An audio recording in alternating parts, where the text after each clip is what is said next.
play a little game. I'll ask you 3 questions and you let me know in the comment section which ones you get right. No cheating, or Santa will not bring you any presents next Christmas. Question number 1. Which of these percentages do you think most closely represents the average price increase of residential electricity in Canada in the past 12 months? Boop, beep, boop, beep, boop, beep, boop. And the correct answer is 1.6%. That's right, despite very high inflation rates, the price of electricity hasn't changed much in Canada, mainly because the vast majority of the country's electricity is produced by hydroelectric dams or nuclear reactors. While these are very costly upfront, once built, the price per kilowatt hour stays quite stable throughout their lifetime. In case you're wondering, the average cost of residential electricity in Canada's provinces stands at just about 14 cents per kilowatt hour or 11 American cents. Question number 2. Which of the remaining percentages do you think most closely represents the average price increase of retail gas in Canada in the past 12 months? Boop, beep, boop, beep, boop, beep, boop. And the correct answer is 42.1%. Yep. With the dramatic increase of fuel prices throughout the world in the context of the Russian invasion of Ukraine, the price of retail gas has gone up significantly in the past month or so, adding to an already steep price increase that was going on throughout the past 12 months. As of March 23, 2022, the average price for 1 liter of gas was $1.73. That's over $5 per gallon. That is partly why more and more people are now looking to buy an electric vehicle. And now, question number 3, our last question. Which of the remaining percentages do you think most closely represents the average price increase of Tesla's supercharger rates in Canada in the past 12 months? Careful before you answer. This is a trick question. Boop, beep, boop, beep, boop, beep, boop. And the correct answer is 144.4%. Yep, you heard me right. 144%. Nearly 2.5 times more expensive than before. What? You don't believe me? Well, keep on watching and I'll prove it to you. In Canada, provincial laws forbid non-electrical utilities from directly selling electricity to customers, so companies like Tesla have to sell time of use instead of kilowatts on their fast charging networks. Yeah, I know, it's quite dumb. Thankfully, work is being done at the government level to fix this problem. However, as always with the government, this takes time. A lot of time. Anyway, back to the matter at hand. Up until recently, Tesla's pricing structure at their superchargers was comprised of 2 pricing levels. A lower price for charging at 60 kW or below, and a higher price for anything above 60 kW. In order to better reflect the cost of different charging speeds all the way up to 250 kW, Tesla implemented on March 2, 2022 a new 4-tier pricing structure, which you can now see on the screen. This was done to provide more fair and balanced prices when using their superchargers network, which I thought was actually an excellent idea. However, what they did not announce was that when they implemented this new pricing structure, they also introduced a massive price increase that resulted in supercharging bills that more than doubled compared to the previous structure. Why would they do that? While I can be sure, I've got some ideas that I will share in a bit. What can we do about it? The first step is to understand the problem properly, then talk about it to make sure that as many people as possible are aware of this, and then put pressure on Tesla so that they quickly act to reverse this ludicrous move. If you already know about the problem and just want to take action, simply jump to the appropriate chapter in the progress bar right about here near the end, or you can go straight in the description of this video, where you can click on the link to an online petition that you can sign to voice your concern and put pressure on Tesla to fix this issue. However, for all of you who want a better understanding of this whole situation, let's first dive a little deeper into the numbers so that you can see by yourself what kind of price increases we're really talking about here. Let's take a look at a few examples of supercharger rates that were in effect before and after March 2nd. On this first example, on the left, you can see a picture of the rates at a 250 kilowatt supercharger in Surrey, British Columbia, that I found in an article dated December 2021, so just a few months ago. As you can see, there were 2 price levels back then, the lowest being priced at 16 cents for charging speeds of 0 to 60 kilowatt, and the highest being priced at 31 cents for anything above 60 kilowatt. For the sake of simplicity, all the prices I will be talking about in this video are in Canadian dollars unless otherwise specified. For my American friends, 1 Canadian dollar is currently worth about 80 American cents. On the right, for the very same supercharger, you can see the new pricing structure implemented on March 2nd with its 4 price levels. Right off the bat, you can tell that there's something wrong here. These new prices are dramatically steeper than they were under the previous structure, with the highest tier up to 5 times more expensive than before.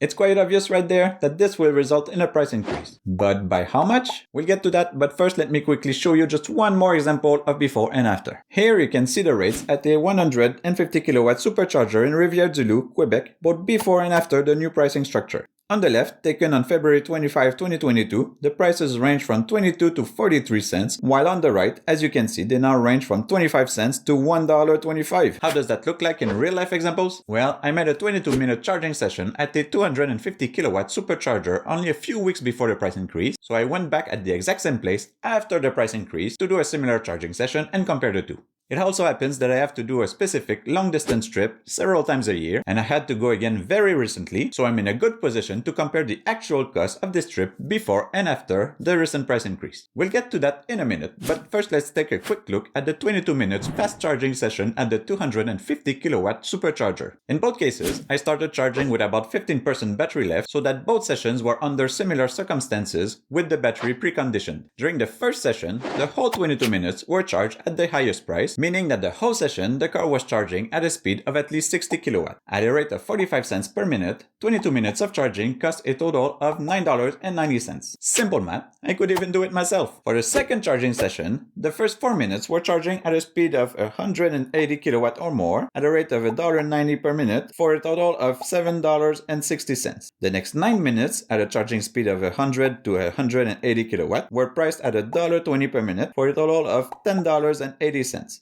And finally, the last 9 minutes, at a charging speed of 60 to 100 kilowatt priced at 64 cents per minute, cost a total of $5.76.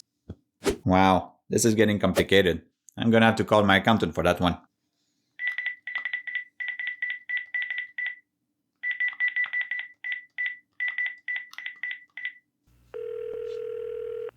So, Bobby, how much did it cost for this new charging session?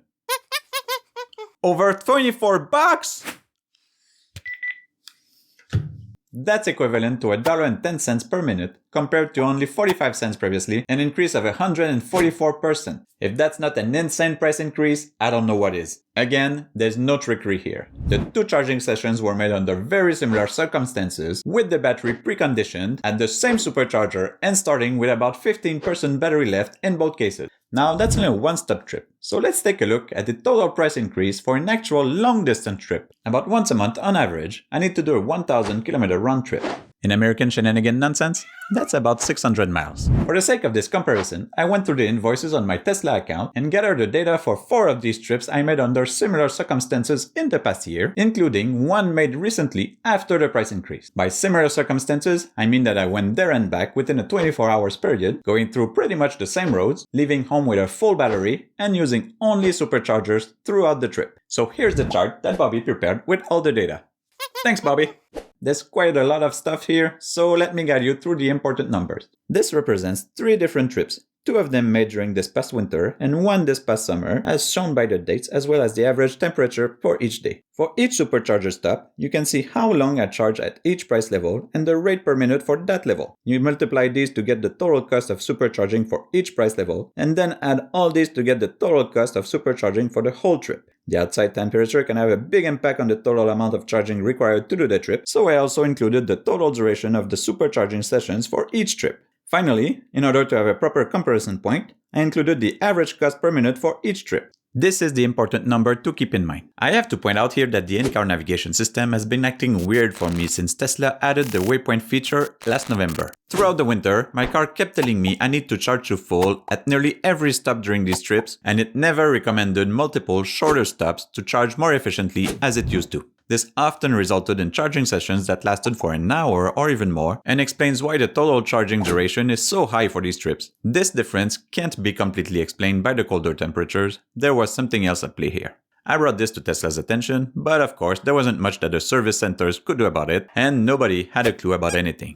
Thankfully, this problem seems to have been fixed recently, as we'll see right this second with the most recent data. Now here's the data for my most recent trip made after the price increase. As you can see, it was made just a few weeks ago after the March 2nd price increase, and the average temperature was a little below freezing point. What's interesting here is that it took only a total of 112 minutes of charging throughout the trip, which is nearly half the time when compared to the other winter trips.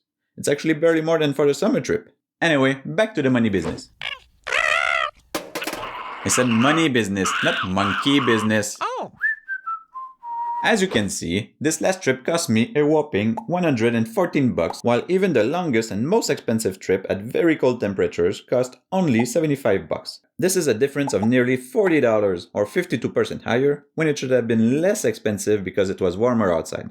Compared to the second winter trip, the difference is even larger at about $50 or 78%. But keep in mind here that these two trips had required respectively 210 and 191 minutes compared to only 112 minutes of charging for the most recent trip. So if we compare with last summer's trip, which had required only 108 minutes of charging, the difference is much more dramatic. $68 more, an increase of 147%. Now I told you earlier that the most important number is the average cost per minute of supercharging, so let's end this horror show by comparing the numbers in the last column. My most recent trip cost a whopping $1.02 per minute of supercharging compared to an average of 35 cents per minute for the two winter trips. That's an increase of 191% or nearly 3 times the cost. 3 times! Even when comparing with the highest cost per minute, for the more comparable trip in terms of total charging duration, we're still talking about an increase of 137%.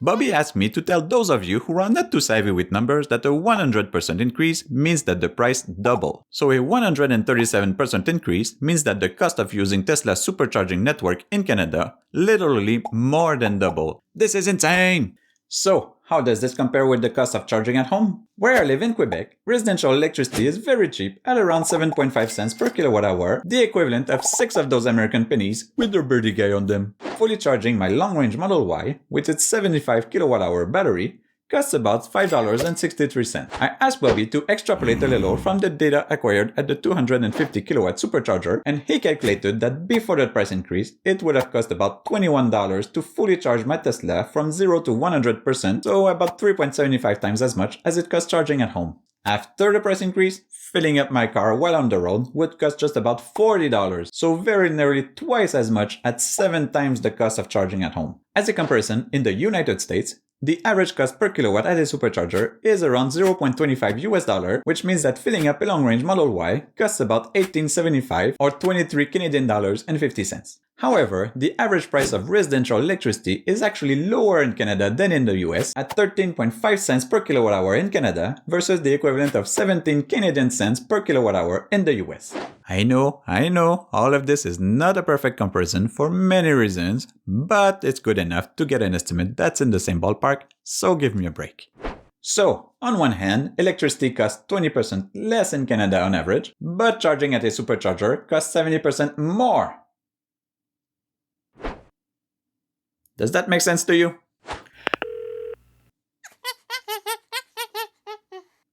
Well, Bobby, the thing is that when you go beyond half the range of your car, as many people need to do several times a year, you don't have much choice but to use the supercharger network. After all, that's precisely why it's there in the first place. Of course, I always charge at home whenever possible. Duh! But when I need to travel 1,000 kilometers in 24 hours, there isn't any other viable solution but to use the supercharger network. Since I do this trip between 6 to 12 times a year, we're talking about a cost increase of anywhere between $400 and $800 per year for those trips alone. That's a lot of additional money that Tesla suddenly decided to charge with no explanation. Now imagine, for someone who lives in an apartment building or a condo where you just can't have a home charger, the annual increase for someone like that will be in the thousands of dollars. Why would Tesla do such a move? Well, I can't be sure, because Tesla is doing their best to keep this quiet and doesn't talk about it. I do have a couple hypotheses. Hypotheses.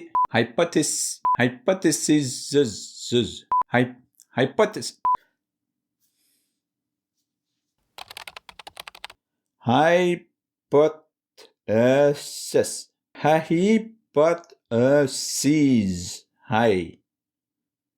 That can't be right.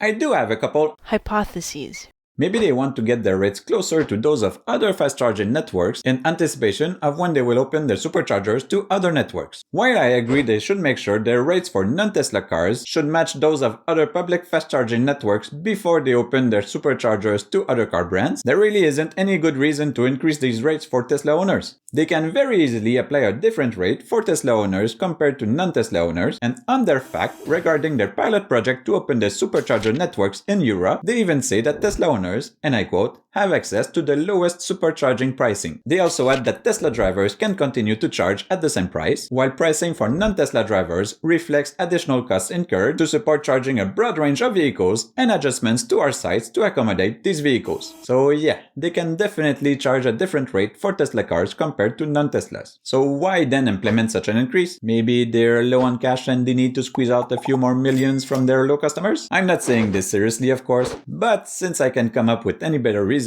for this price increase, I have to come to the conclusion that their goal here is, sadly, to increase their profits. And that is despite the fact that they've stated in the past that the Superchargers network would never be a profit center for Tesla. Even more recently, while I was preparing this video actually, Elon replied to a tweet regarding this price increase and reiterated that their aspiration is just to make a modest return. So in this matter, there seems to be some contradictions between Tesla's public statements and their actions.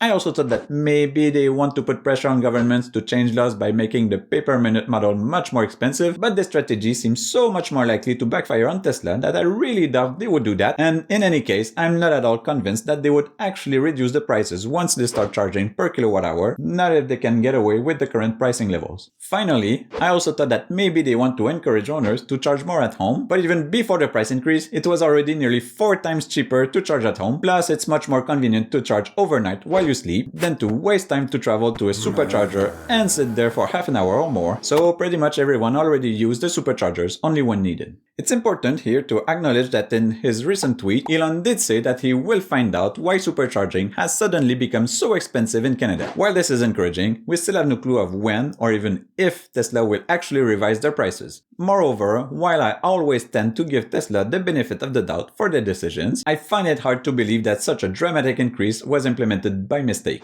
Unless of course it was implemented by Stewie, Bobby's cousin. And if it was a mistake, then why is it taking so long to fix it when customers have started bringing the issue to Tesla's attention within days of the change? At the time of publishing this video, nothing had changed yet.